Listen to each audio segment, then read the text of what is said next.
Hi, everyone. I'm Francesca Maximé, and welcome to the ReRooted Podcast here on Ram Dass's Be Here Now Network. It's November of 2019, and I'm really thrilled to have this interview today with someone who I've been trying to talk to for a little while. I've been studying his work and really appreciate all of his contributions. I want to say first that I'm on Lenape and Canarsie land here in Brooklyn, New York. And I also want to say that my pronouns are she and her. And just recognize that we're welcoming all of this in the conversation today about really rerouting, literally, quite literally, back into the earth, back into Mother Earth, to the land, to our connection with one another's. And my guest today is very much someone who is well-schooled in all kinds of practices and understandings that can help us kind of not only know what's going on and why it's going on, but how we can move toward reconnection and healing. Dr. Michael Yellowbird, he is the Dean of the Faculty of Social Work at the University of Manitoba, a celebrated Indigenous scholar in social work and Indigenous studies. He has just been appointed to this new position this year, so congratulations. Dr. Yellowbird brings his dedication to creating a new dialogue in decolonizing social work approaches, cultural rights, and Indigenous people's health. He is the former director of the Tribal and Indigenous Peoples Studies program at North Dakota State University. Internationally recognized, he promotes meditation, traditional mindfulness, and contemplative practices known as neurodecolonization, which we're going to dig into, and inspires people to create positive thinking patterns that challenge oppression, which I really want to get into. His scholarly work is shared in several books, articles, community scholarship, program evaluations, and reports.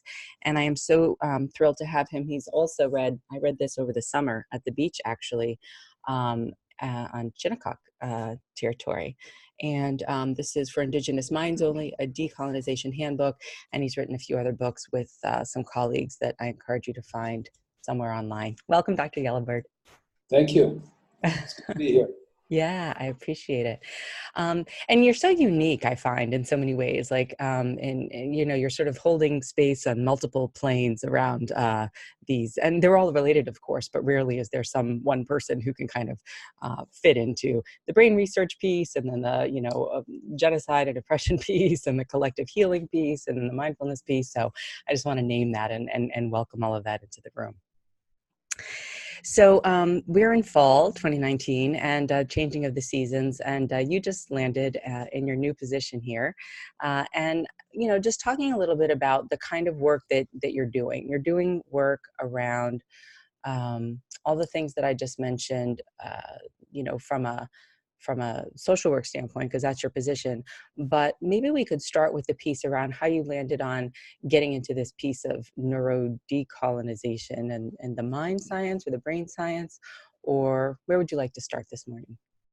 Well, first of all, I just want to say it's really great to be on this podcast and to be meeting you and hearing of the work that you've been doing and others have been doing to sort of bring forward a lot of this I think emerging information, and a lot of it is really connected to traditional healing practices and indigenous science. And for a long time, I don't think folks have really looked at indigenous peoples around the world as having a real clear scientific contribution to health and to wellness. I mean, people have talked about it in terms of like, well, indigenous people live in harmony with this and that sort of thing, and they have these kinds of lives, but embedded in all that are these really profound pieces of knowledge that people have engaged in terms of healing, in terms of being together, in terms of how they integrate different kinds of knowledge and as they interact with one another long before they were meeting Europeans or other groups. So what we see today is not just like one indigenous sort of stamp on the world. What we see is combinations of different kinds of ideas, different kinds of practices, belief systems that have sort of all come together. So I'm very fascinated by that, and that's what I think today the world needs, is that kind of discourse about what did indigenous people do to contribute to the world today in terms of its health and its healing. So that's kind of where I'm at, and that's how I got to where I was thinking about in terms of bringing in all these different areas. There could be disparate areas, but they're not really. And I think when you look at most indigenous cultures around the world, whether they're Maori cultures or Aboriginal folks in Australia or First Nations in Canada, Native Americans, or indigenous people in Mexico or Latin America or South America, Pacific Rim folks or African or any indigenous group, maybe even Russians, I shouldn't say that, but Russian groups as well, you find very clear similarities and trajectories around their belief systems and their connection to the world around them. And many of them having had, learned in different ways of how to be with the earth. There were amazing empires that existed at different times that were indigenous empires. Think about Mesoamerica, for example. Some of those you can still find in the jungles of Honduras or in Guatemala or wherever you go. I mean, there's these different pieces of evidence that there were these great megacities, megatropolises that exist connected to one another. But of course, those like we live today in the world today are at some point they collapsed, and so people, I'm guessing, and what I learned is that amalgamated into other smaller groups with those stories about being too big to fail. I mean, that's it's a very different discourse for them. Being too big fails, and that's pretty clear. Because being too big fails. I just want to underscore that because that feels really important, especially when we're in a land of, I call it the capitocracy, the sort of grow, merge, acquire, and then just sort of maximize profits and those kinds of things. And right. In any case, so too big is not great. Right.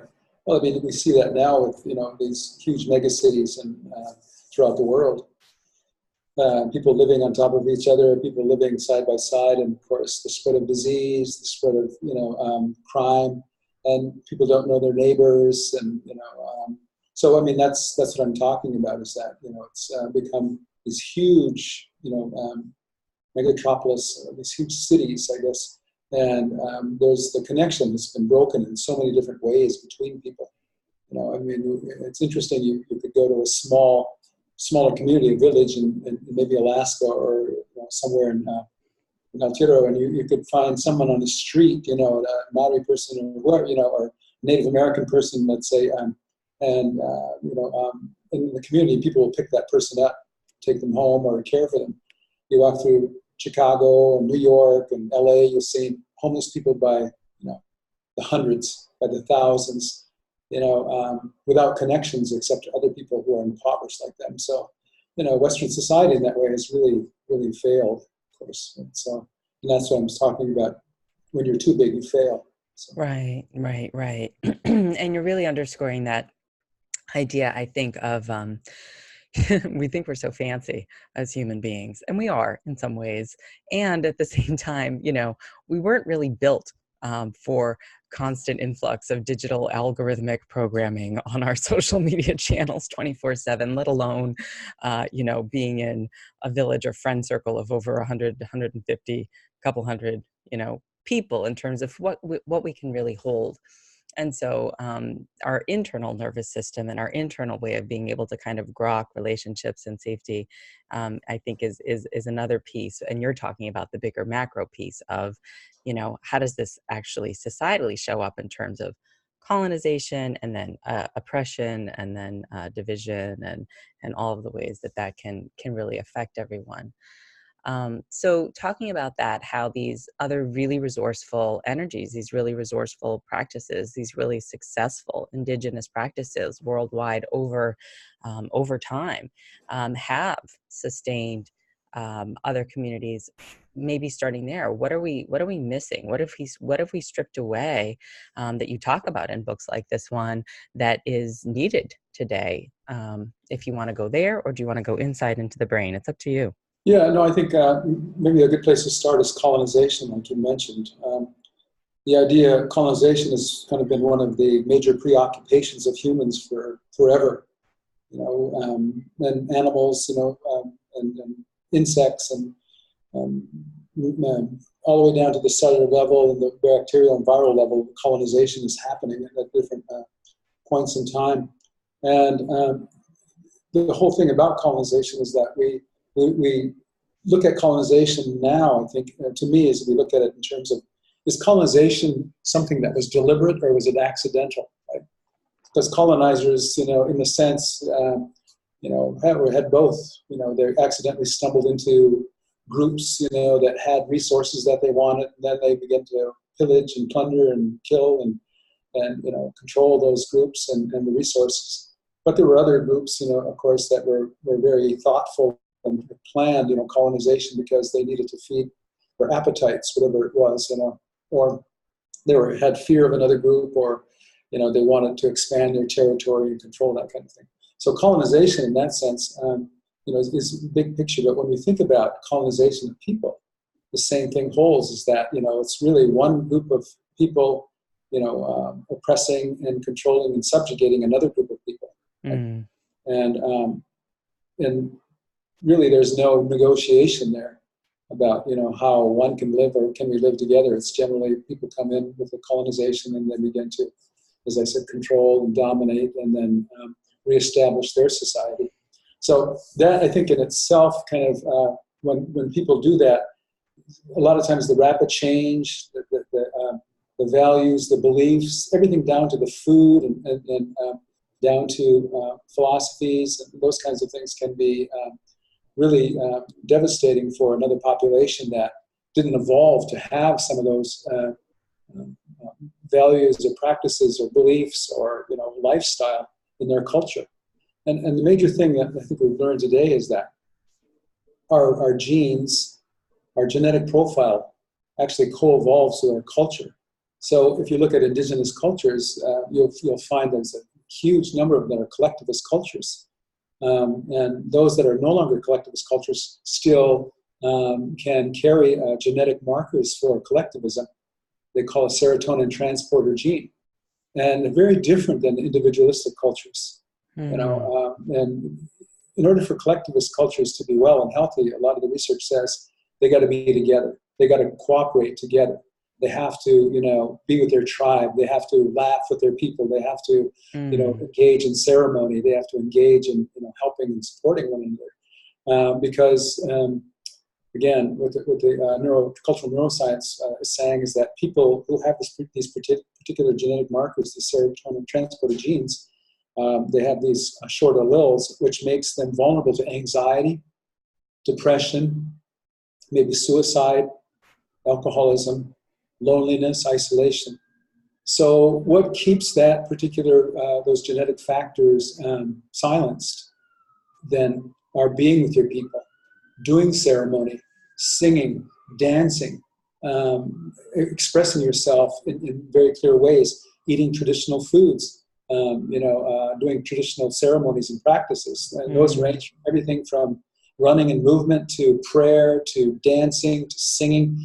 All of this stuff has been studied now enough to know that, for example, when indigenous people were invaded in let's say, Turtle Island in North America, as well as around the world, Altura and Australia and other places, colonizers generally began to forbid and prohibit and outlaw their ceremonies, their dances, right? So, we knew that, we look at that and say, well, that was terrible. That was very racist and it's white supremacy and so on. But we really didn't know for a long time what was happening at the cellular, genetic, and molecular levels. Right. Now we know. We know that when you take away song from people and you introduce to them depression, control, and racism and colonialism, and they have no way to express themselves through their traditional songs anymore, then, of course, they don't have the opportunity to raise what we call endocannabinoids in their brains, or what they call brain-derived neurotrophic factors, which help with neurogenesis, so they grow more neurons. So they have these neurons that, reserves in their brain. So maybe they're more susceptible to dementia and Alzheimer's disease, which we see with indigenous populations. And then, of course, we know that singing now, the study of singing, shows that not only is there a rise in endocannabinoids, which are like the natural opioids in the body, but also rises in dopamine and serotonin and all these other factors, these other brain factors that make people happy, make them feel well. Yeah. And so when you look at Native Americans, for example, and Indigenous people in Canada, almost any Indigenous people, when Europeans first encountered them, they said, well, all these people do is they sit around and they sing and they dance and they laugh, and they don't work, right? That was the thing. They didn't work. Of course they worked, right? And how would they survive if they didn't have some kind of economy? So, and then they began to label those things, and mostly these were Christians that were coming in. So all that stuff was, evil. It was, the work of the devil, and it wasn't, it didn't follow the sort of the line of thinking of white superiority, of a white God and white supremacy, right? Because these folks were saying, well, they worship these trees, they worship the ground, they don't worship a God like we do. Many of them didn't. So then they began to outlaw these things. As they outlawed them, then it changed, the activation of certain genetic factors. It changed the expression of certain other factors in the brain or cells, or even at the molecular level, things like telomeres at the end of the chromosomes. Maybe they got degraded faster. And so these are things we're learning now as that colonization comes in. You introduce a totally new diet, which is a European diet that has milk, from animals, or bread that has gluten, and grains that have gluten. And you're eating cows or meats that are industrial-fed cows. You're going to create a calamity and a crisis in the bodies of Indigenous people at all these different levels, right? Because many of these groups were hunter-gatherers that, survived on plants. They're plant-based people. Or if they were like the Inuit, they ate a lot of meat protein. But they had developed the genetic factors, the nutrigenomic factors, to break down the lipids, or break down the plants, or break down the fats or the carbohydrates, right, over millennia. So you come in, you colonize, you take away all these foods, you insert your food, and then you've got what's happened, a lot of chronic illness among Indigenous people. You come in, you take away their songs, their dancing, their singing, and you make them be individuals. You've got a lot of depression and anxiety disorders. So people have been doing this for, hundreds, thousands and thousands of years. Colonizers came in, disrupted this whole process, and that was kind of the trauma that happened not only to the person, but it happened at the molecular level. Trauma to the, as I said, the telomeres. Trauma to the cellular integrity. Trauma to the genetic and epigenetic expression. So. Right. I love how you're, I don't love what you're saying, but I love what you're saying. I don't love that that's what's happened, and it happens currently still now. But I do love how you're breaking it down from the outer to the inner, and how that really affects us in the body. And how then symptomatically, we'll witness certain kinds of behavior or adaptations, behaviorally for survival that may not make sense because the whole system has been disrupted from the inside out. Wasn't built for that. So, it's funny. I just did an interview with someone, where they were interviewing me actually for the International Society for Stress Traumatic Studies Dissociation, ISSTD, this organization that I'm a member of. And I was sort of talking about that. I'm like, well, evidence-based practice, and you're a dean of social work. I'm like, evidence-based practice is fine in some respects, but it may not be the answer for a lot of communities, right? Because you're not going to have drumming and humming be evidence-based practice in a lot of places, but that may very well be the thing that can heal. Right. And I think one of the things that's and I've been a strong critic of evidence-based practice because it's such a scientific. It's another form of scientific racism, and so what happens is that anything that is evidence-based, really follows the trajectory of Western scientific methods, as well as Western scientific processes and rules and regulations. I mean, we know now that, the evidence-based practice of many drugs or many therapies that Western, approaches have failed over and over again. I mean, you give someone statins, for example, that's evidence-based practice. For a certain percentage of the population, you're going to get a lot of adverse effects. And how we know that is that there are some people that, have different genetic profiles, but that's never been studied as far as I know. We just say, well, this person's got high cholesterol and they've got high LDL, lower density lipids. And so the doctor says, this is the protocol that's been approved by this blue ribbon panel of MDs that are Western trained doctors that have been paid by the pharmacy, big pharma, right? And so what they do is then they hand out whatever it is to people, whatever these pharmaceuticals are. And, it maims people, kills people, it damages different organs. People have these different kinds of effects. It works for some populations, it doesn't work for others. But and that's this sort of very primitive medicine. Today we have an advantage. Now we have, a lot of people are calling precision medicine. And it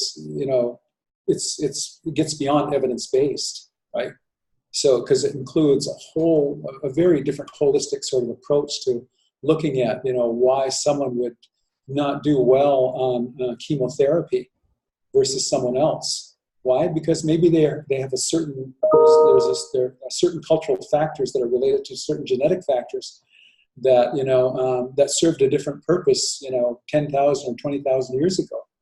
So that's what evidence-based is like. It's just existing out there, kind of like I was trained as a quantitative researcher, so I understand how people have used research, in terms of observational research to try to make claims, and that works sometimes, but a lot of times it doesn't. There's a whole number of processes you have to go to in order to say something is valid. And even then, you can only explain so much of what they call the variance, the difference between why people heal and why we don't know the other factors that are involved there. So evidence-based, is, if you want to say, what I tell people is the evidence-base of indigenous medicine and a lot of these things is, tens of thousands of years old, precedes anything that Western science has done. Right. It does. Yeah. I mean, and it's ridiculous to think that, you have something that works when you test something for like 16 weeks, and then you say, well, that works, right? When people have been doing it, people around the world have been doing this for thousands of years, and adjusting, their whatever it is that they're giving to people, and so that's been going a long time. The reason people don't know about it is because when colonization happened, they killed all the religious people. They plundered and burned all the pharmacy in the natural world. They plowed up all the fields where different kinds of medicines or different kinds of things were growing, like in the Great Plains area, for example. One of my colleagues at the University of Kansas, Dr. Kelly Kincher, who is an environmental scientist that I work with, who just finishing a book now on the Arikara ethnobotany, has written extensively about wild tomatillos, white, or not, I just say Western farming methods of considered to be weeds, and plowed them under and built, parking lots on top of them, or put monocropped over them. But, through his research, we now know that, wild tomatillos have as many as 11 or 13 different kinds of compounds that are anti-cancer compounds that, can even address pancreatic cancer, which, Western science has no tool for that right now. Right. And this is a plant. Why? Well, because we know that from people like Mark Mattson's work. Mark Mattson, I think, is the chief of. I'm sorry, I'm forgetting where he is, but he's a really serious scientist. Knows that what we've been doing as indigenous people and people before we had the Western world is we ate plants that had low levels of toxins in them. Well, why is that important? Because what it does is it causes what they call mild bioenergetic stress to the body, and then kind of pumps up the immune system. So the immune system doesn't attack us; it's paying attention to these mild bioenergetic, toxins that are in potatoes, for example, that are in tomatoes, or the nightshades. So people knew this, for a long time, and they were experimenting with this, and their bodies finally got used to eating potatoes. Or like the Incas, they hybrided and they bred them so that maybe they didn't have as many toxins, but they had all these other properties. This stuff has been going on for thousands of years. I mean, no one can tell me that the Mayans didn't use some kind of evidence-based engineering science and physics to build pyramids, right? Right. You can't tell me that the Inca people didn't use observation and empirical testing and maybe blew the highest level of observation and experimentation to produce all the different 33,000 varieties of potatoes they produced. I mean, that goes on over and over again. So evidence-based practice, that's why I'm saying it's another aspect of scientific racism, because those people that claim that have no idea what indigenous people gave the world. So, I mean, that's why to me it's a joke. I don't take it very seriously. Yeah. So. No, I mean, I appreciate that. And as someone who is, who is, I won't say forced, who is studying it currently, I am much more having much more of an affinity for what you're sharing now. Because I do feel like, I mean, scientific racism is a very succinct way of talking about it, right? And it's a very succinct way of saying, this is how, we decide. And again, if we're going back to the mindfulness piece, it's in the naming, right? Like when you're looking at something, it's like, is it really an apple or is it processed? I mean, this is just sort of like meta conversation, right? But right. Is it really is it really a chair? Is it really fixed, or is it a process? If we're really going to look down at quantum physics and we're looking at the molecules and everything's moving, and you know what I mean? Is a river or is a river moving?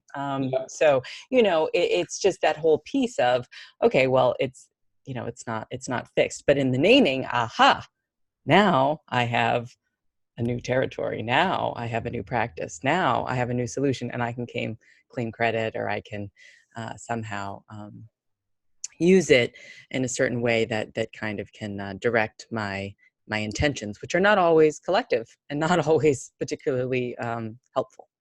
Right. For everyone.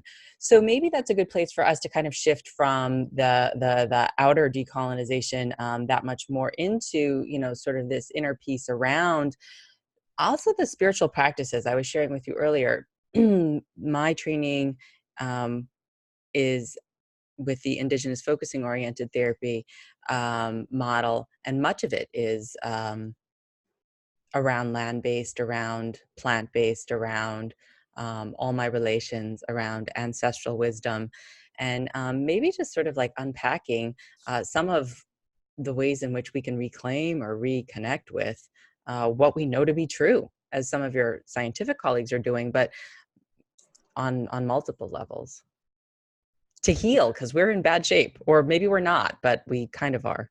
We can. No, I think, I agree. I think that when we start thinking about sort of the inner colonization of the body, and I know you're interested in the work and trauma, there are things now that I'm studying anyway, and I'm sure other people are studying, is to understand, where did trauma, start to begin from, right? And so it's really, I think, incumbent upon us as scientists and as scholars and researchers to not only look at, let's say, evolutionary biology and the history of humanity, but we should really look at traditional narratives of people and sort of what they can tell us about evolutionary history of who they are and what kinds of things happened to them along the way as they moved along, and how those things influenced the way their genes expressed, influenced how their brains and the plasticity of their brains functioned. And something even deeper than that, I think, or just as deep, is the human microbiome. Yeah. We have trillions of bacteria that live inside of us that exert this tremendous influence on our mental and physical health. And research, I just posted something recently now about how I think the Chinese are taking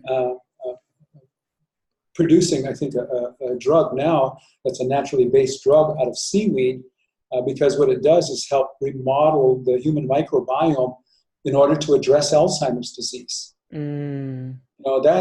an inner kind of thing that's happened in Alzheimer's. All these theories about how it happens or what it is, but most theories look at it as an inflammatory disease, sort of, and inflammation happens then.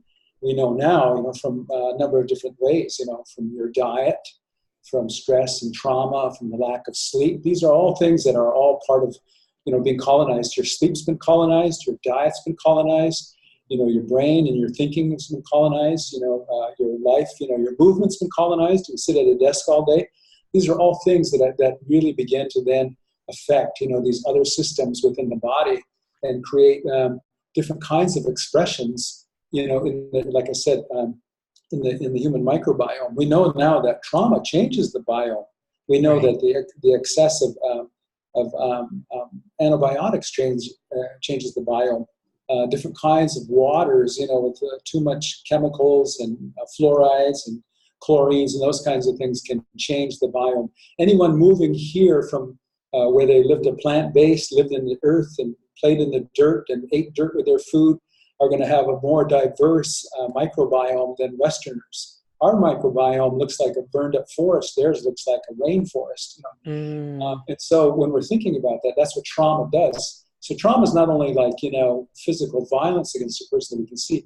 Trauma happens at these molecular levels when colonization then begins to take away diversity and variety and begins to replace that with, monocrops and processed foods, and begins to clean up the environment so much that it kills all these important parasites and bacteria. I mean, I've now labeled the microbiome and parasites the new great circle of life. We look at that ecology now is the same as in any ecology where you would have all these different species interacting. We know now that when you bring wolves back to Yellowstone Park, it changes the ecology of the park, right? They begin to eat more of the elk, and the elk are eating less of the trees, and then trees begin to bloom. The trees begin to spread. The same thing happens in our gut. And that's why it's so important to have diversity.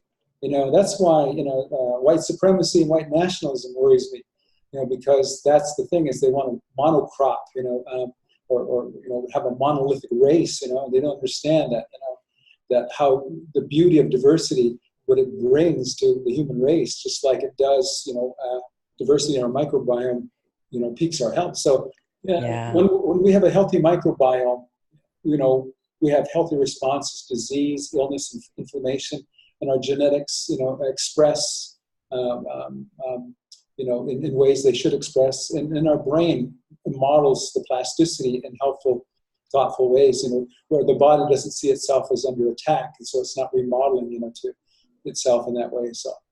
Right. I love what you're saying. And, it reminds me, I don't know if it was 10 or 20 years ago, there was everything about antibacterial this, antibacterial that, and like hand sanitizer, and every lotion you would buy would be antibacterial, and how like that plays out over time. It's not helpful over time. Right.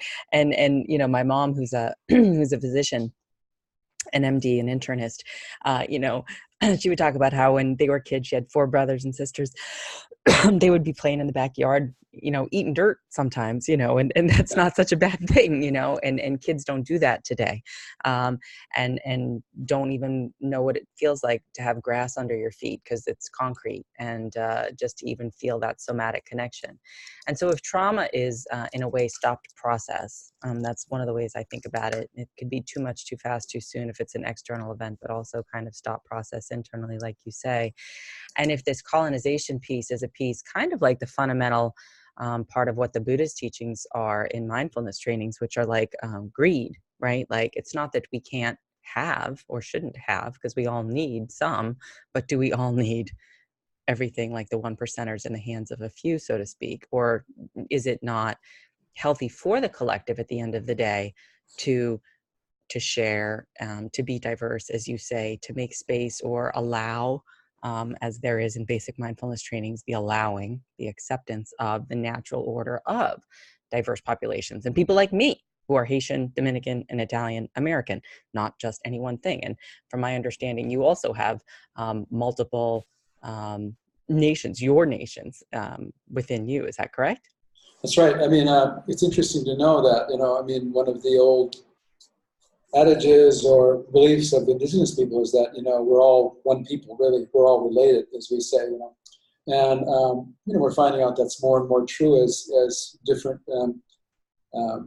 genetic companies, take these take a swab of your cheek and the saliva, and they find out, that we have these different markers. And some of them are very significant. Myself, personally, what's really cool about it is I did the 23andMe, right?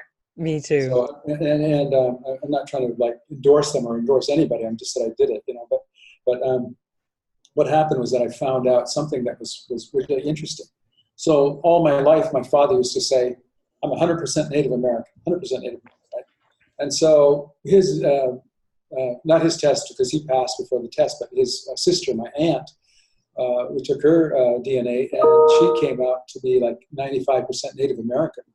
So she had, maybe 1.5% East Asian and 1.5%, Central Asian, and then unknown, right? So as they do more iterations, they'll find out more. But my dad used to always say, Michael, he said, we came from South America. That's where we came from. So I didn't know, I'm like, okay, Dad, right? There's no evidence of that. But, he said in our sacred bundles, we had these parakeet feathers, and we had these skulls of, New World monkeys. He did call New World monkeys, but monkeys and all these other things that we know. It's kind of like our time capsule. We'd say that we collected these things as we moved along. And I thought that was a very fascinating story. After I did my 23andMe, I actually found out that I had markers from Central America and Southern Mexico, right? From 11 different administrative districts down there, Michoacan and, places like that. I'm like, wow. And then it started to dawn on me, what other people were saying was that, we came from that part of the world, and it took us so many thousands of years to end up in North Dakota, the Great Plains. So people have been traveling and moving all over this continent. And so, and then in mine, my mother, has European blood, so I found out, we have some Southern European, Portuguese, and I have some Neanderthal markers and all those kinds of things, right? But they become significant at a point in time, because it's there are Neanderthal diseases that a lot of us have, but there are also Neanderthal, characteristics that are beneficial to us. Mm-hmm. So we look at ourselves, in what evolutionary biologists call mismatch theory. So at one point, we were matched to the environment that we lived in 40,000 years ago. So guess what? So we have these genes then that, help us fast for 48 hours or 72 hours easily, right? And these other processes take off, right? Where, autophagy happens, and we start eating up the viruses and the bacteria and all the, cellular waste in our bodies. We're born to fast, right? And what happens is that, this particular culture of Native Americans did it, quite a bit. And so we see that, and when they overeat, wow, all of a sudden they're eating beef, those kinds of things they never ate, and more meat than they ever ate. Now we're getting diabetes, we're getting hypertension, we're getting cancers, all those kinds of things. So that's what's pretty cool about knowing who you are in all these different avenues, because, wow, you may have like one of my friends is a carrier of something they call, it's an iron disease, the buildup of iron. And Indian man, darker than me, coming from India, but ended up with a gene that would be with Nordic peoples. I'm still trying to remember the disease that goes with over buildup in iron. So he got his genetics tested. Lo and behold, had some genetic markers for Nordic populations that he would never have guessed. So we move all over the place. We may look like certain things, but when we look at a genetic level, cellular levels, then we see some even greater differences and similarities that exist. So that's what's really important for us to know.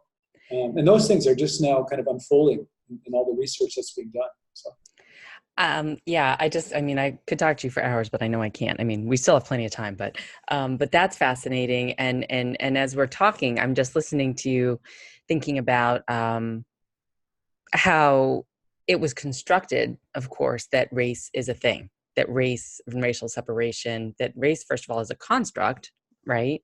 And yet it's a social reality around a constructed division, Yeah. right? That lies around power, privilege, access, equity, resources, Yeah. including human labor and human capital, as we've seen with the Middle Passage and genocide and all of that. So I guess what I'm getting at is looking at that as a way to demark different people, but it's just not true. It's kind of fake news, to use the term of the day, that we're different, and yet that we've all been mixed together, and yet that continues to be underscored. And if you look at world populations, I think it's Asians, Southeast Asians are the largest population, and then there's, I think, Latinos, and then Africans, or vice versa, and then, I think European descent, white, quote unquote, folks are like, I don't know, third, fourth, something like that. Mm-hmm. And so the reality doesn't match up with what's being promoted, is what I'm trying to say, as we know.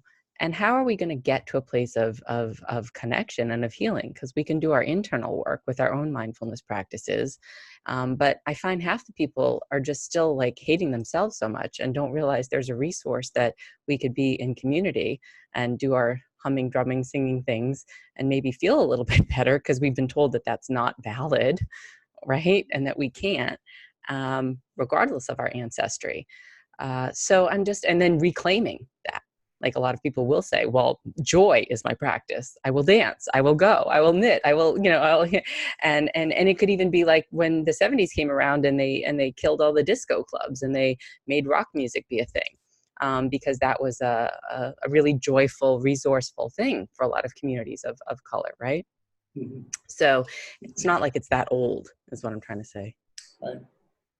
Yeah, I think, the thing about race, yeah, it is a construct, and we look at folks that have features, I guess, certain kinds of features, hair, eyes, different kinds of symmetry, and that sort of thing. And I think it's a fairly primitive way to kind of look at human beings now, since we know so much more about who we are, both inside and out. In fact, there's research that shows that even identical twins, same race, can have very different responses to different kinds of things. Maybe foods or to trauma or those kinds of things, because their genetics may vary just enough that they may have a very different expression.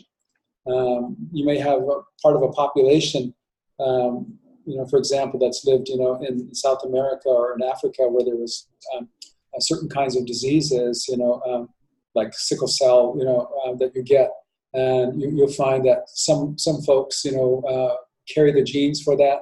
The genes will express for particular reasons, yet the brother or sister may not have an expression.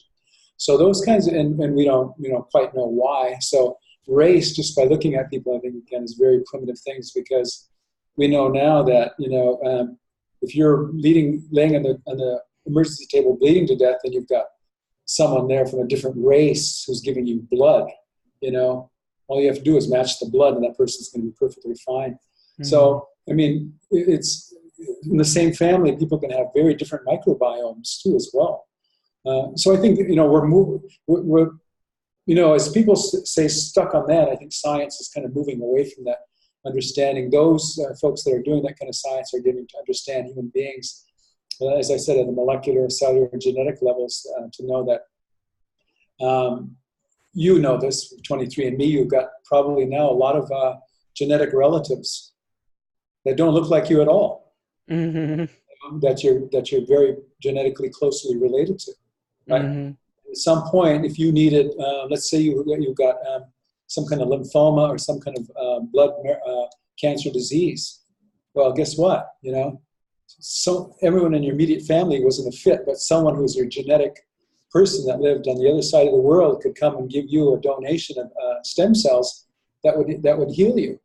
it's not a question of race. It's a question of, what our bodies have evolved, what we've been through, and what we're carrying, right?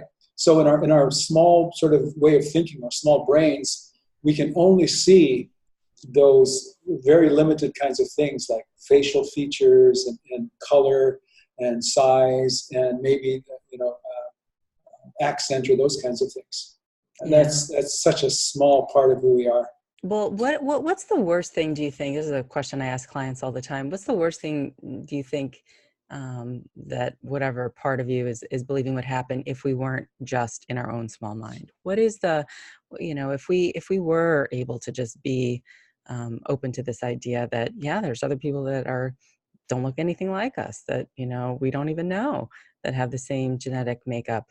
What's good about believing? Like, how is this useful to us to just believe that we're these isolated little one-on-one people, that we have to solve our own world and our own problems and things like that? Well, from the standpoint of evolutionary psychology and biology, it's good because that's, our primitive brains have developed in a sense, from what they call a reptilian brain, a triune brain. And, we still, whether we, how cool we think we are and sophisticated we think we are, and how much we know, and whatever, we fundamentally are still, we still are respond to what they call the 5 F's in neuroscience. We fighting, flighting, feeding, fearing, and fornicating. It's kind of the joke in neuroscience. Feeding and fornicating. Okay, those are new for me.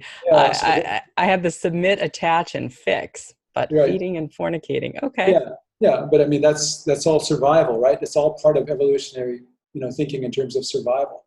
So it really serves people well, and it served us well, all of our development, to be mistrusting, to doubt, to be afraid, to have caution, right? Because you get eaten by a wild animal, you could be killed by an enemy tribe, or you could eat a berry that was poisonous, or you could do something that would take your life. We still have those genetic markers. We still have that primitive brain that's there, that's in charge. That's why sometimes, when you hear politicians, let's say Donald Trump, for example, raising the issue of fear and also fighting and they're going to get you and those kinds of things. It works. It's a primitive brain. And there's something that keeps the brain from taking in too much new information. It's a neuromodulator called LINX1. LINX1 is a neuromodulator that kind of protects what you know and doesn't let stuff in very easily. Wow. So if you've been raised a particular kind of way to a certain kind of belief, then it doesn't really let things in very easily. That's why education at a very early age and exposure to diversity and to all kinds of ideas is really, really important.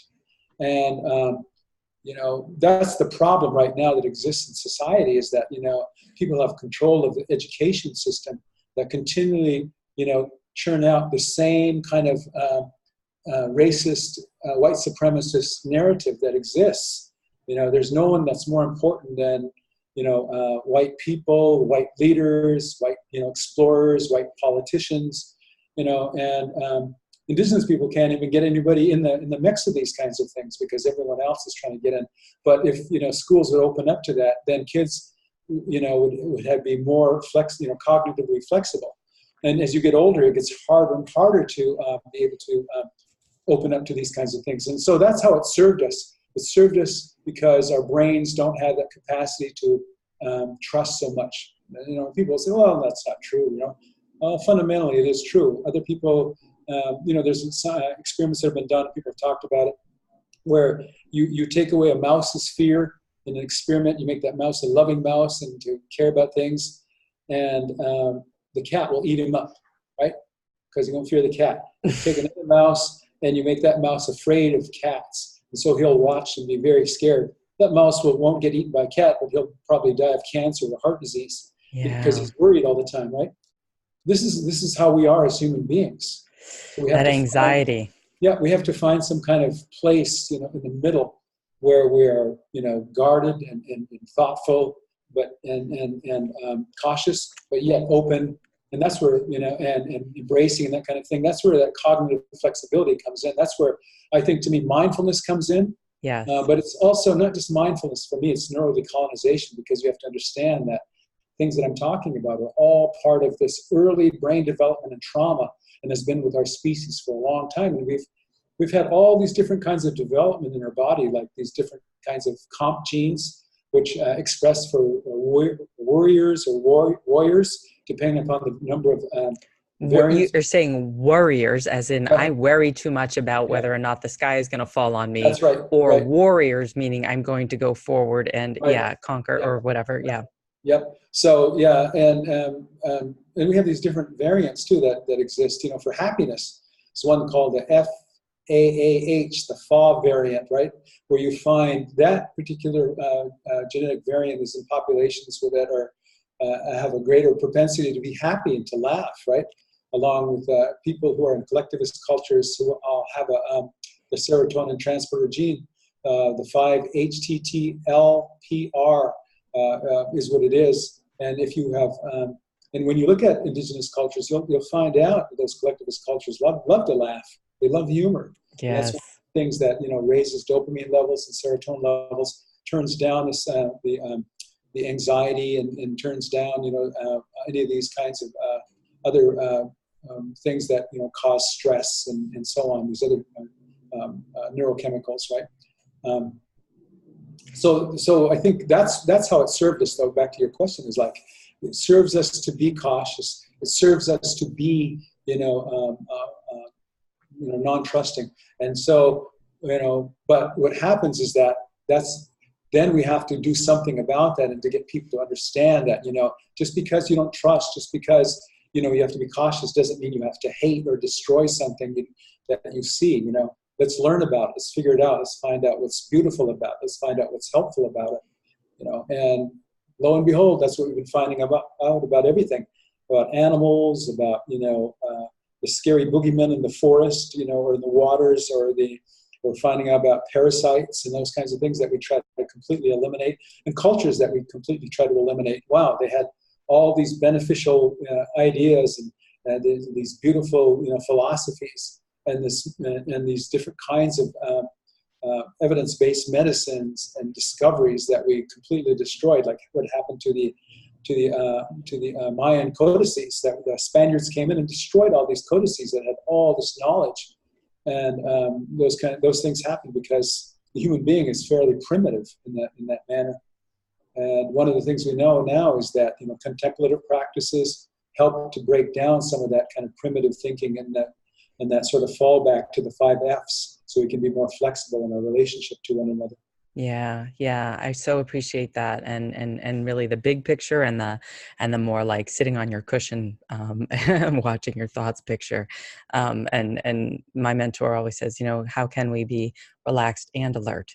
And is there a way to be taking your seat noble and dignified, and also being mindful of your environment while not being so black and white about it, right? Being more flexible, not so rigid.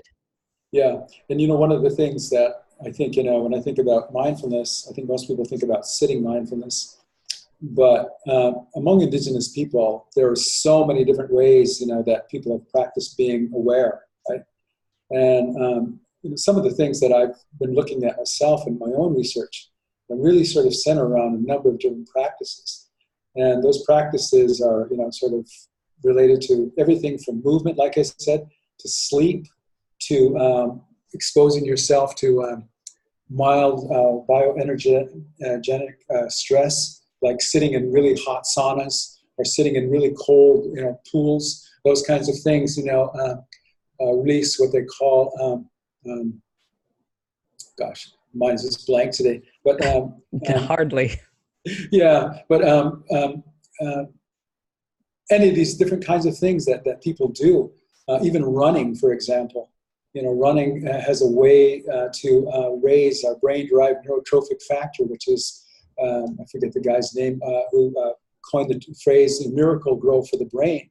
So let's say when you have these running cultures, all Indigenous people that I've seen have had running cultures. So they go out and they run with young men, young women, even elders. They go out and they run and they sing as they run.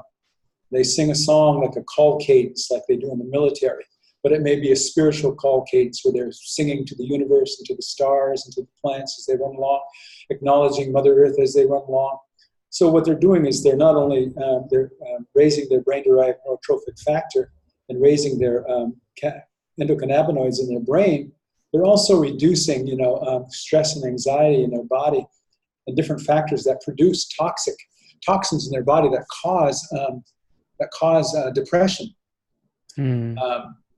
But these are things I think that that are really, really so important for us to think about in terms of when we think. That's how I think neurodecolonization is for me. It's not just sitting on a cushion, which is important. Don't get me It's wrong. a part of it. It's not certainly the big picture. I mean, you could stare at a tree and be in awe, right? And even be in a group and do that. I think maybe it was in. Yeah, go ahead. Yeah, or you could stand and sing to a tree. Right. Like a lot of cultures have, a lot of indigenous cultures stand there. Like my particular people, Arikara people have many times back in the past stood in front of this tree, what they call Adnatawissa, this mother who is coming. She's coming to help the people, and the tree was out there, a cedar tree out in the middle of the prairie, and they sing to this tree like it's mother. They sing to this tree. They sing all these iterations of songs of respect. Our mother, our sister, help us, be with us, show us the right way. They, all these different kinds of things that they say. We know now what happens to the brain when they do that. After they do it for a long period of time, what happens to the brain is the parietal lobe on the right side of the brain goes quiet. And why is that important? And that's a meditative process we're talking about. When it goes quiet, the parietal lobe in that part of the brain is really about spatial reasoning. It says, well, when it's activated, it says, I'm here and the tree is over there. But if I sing to that tree long enough, like it's my grandmother, and with respect and love, and I really acknowledge that as a living being, that part of the parietal lobe, the right side, goes quiet, and that spatial distance shrinks, and pretty soon I am one with the tree. The tree is one with my mother. I am the fragrance, I'm the roots, I'm the bark, I am, this is my relative. So now we know from brain imaging now how that works. We know how Buddha had his, enlightenment. We know how Jesus had the enlightenment. We know how every spiritual leader had the enlightenment. Every indigenous person that's done that has had their enlightenment. And that's why today you see indigenous people have such a close relationship with the land, the waters, the air, the stars, the animals, Mother Earth, because that culture evolved with that kind of thinking, and it made room in the brain for that kind of thinking so that parietal lobe would quiet down so we could understand the tree, the plant, we could have that conversation with them. Now, whether or not we really had that conversation, I don't know. I do believe that. But what I can tell you is that when you do that long enough, those kinds of practices, it's amazing. That part of the brain gets quiet and you can have this transcendent experience. Yeah. We know how that happens now. Right. Try to quiet people down around the world to have that transcendent experience with the world, and it could happen. But it involves singing. It involves commitment. It involves being connected. And you can't do it over the course of a weekend or a workshop. This is a thing that indigenous people did around the world. And these are the things that were most attacked by settlers and colonialism, because they thought it was primitive. It was worshiping a tree. It was worshiping the devil. It was, heathen practices, right? So now, through their own so-called science, they can look at the brains of people and say, wow, this is what happens, And if you think about it, this is what we destroyed, right? Yeah, this is what we destroyed, and this is also what can be recovered. That's right. That's right. And this is also what can be recovered and remembered and reconciled and reckoned with. I feel as though I could really spend all day speaking with you on multiple levels, and I'm also recognizing that we're probably about time, and I wanted to leave you with a little bit of room if there's anything that you wanted to share. Because I just don't feel like we'll ever be able to talk about everything in an hour. However, I do feel like you have an open invitation to come and rejoin us for episode 2 sometime. Yeah. Well, I think, I have been so encouraged, and so moved by Indigenous people and their unwillingness to let their cultures die, to continue to bring forward the practices, to continue to try to, reconnect with those kinds of things in spite of everything they've been through. And I see that happening with a lot of young people today. I saw that at Standing Rock, where a lot of young people were leading, this movement using traditional ceremony, prayers, songs, rituals, speaking and behaving like, their ancestors did, respecting water, life. And we saw what happened there, how the corporate forces and the government came down and crushed them.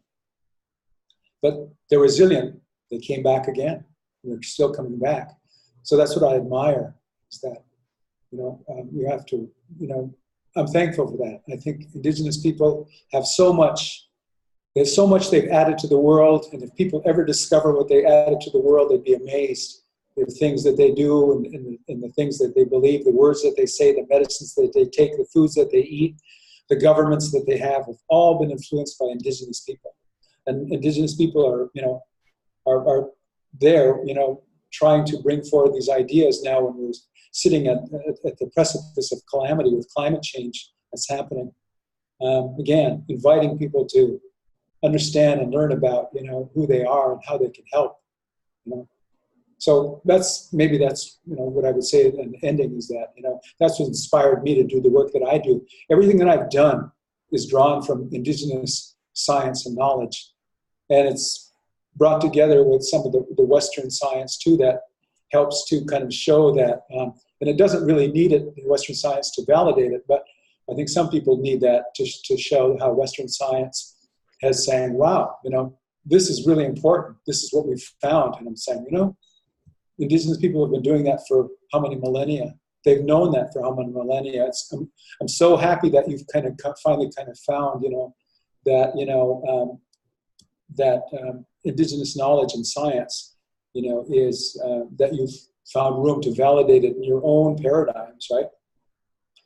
Although we didn't need you to do that, but I'm glad that you discovered the trail now and that you're no longer walking blind, that you see that there's a path that has already been sort of laid out by ancestors. So maybe that's, I think people just continue to think about that kind of stuff. So. Yes, the path that has been laid out by the ancestors, that if we are wise and we can tap into what's there, That's right. And not just sort of knowledge, information, data seeking automatons, but perhaps wisdom seekers, taking a walk down that path, we too can reconnect with all of the wisdom we're going to need to carry forward. So, Dr. Michael Yellowbird, thank you so much for your time today on ReRooted. So appreciate, and I hope we can have another conversation at some point. I would love to. Well, I appreciate you having me on your podcast, and I hope I can be on your show again, and I'll continue to listen. Thank you so much. Thank you. Have a great day.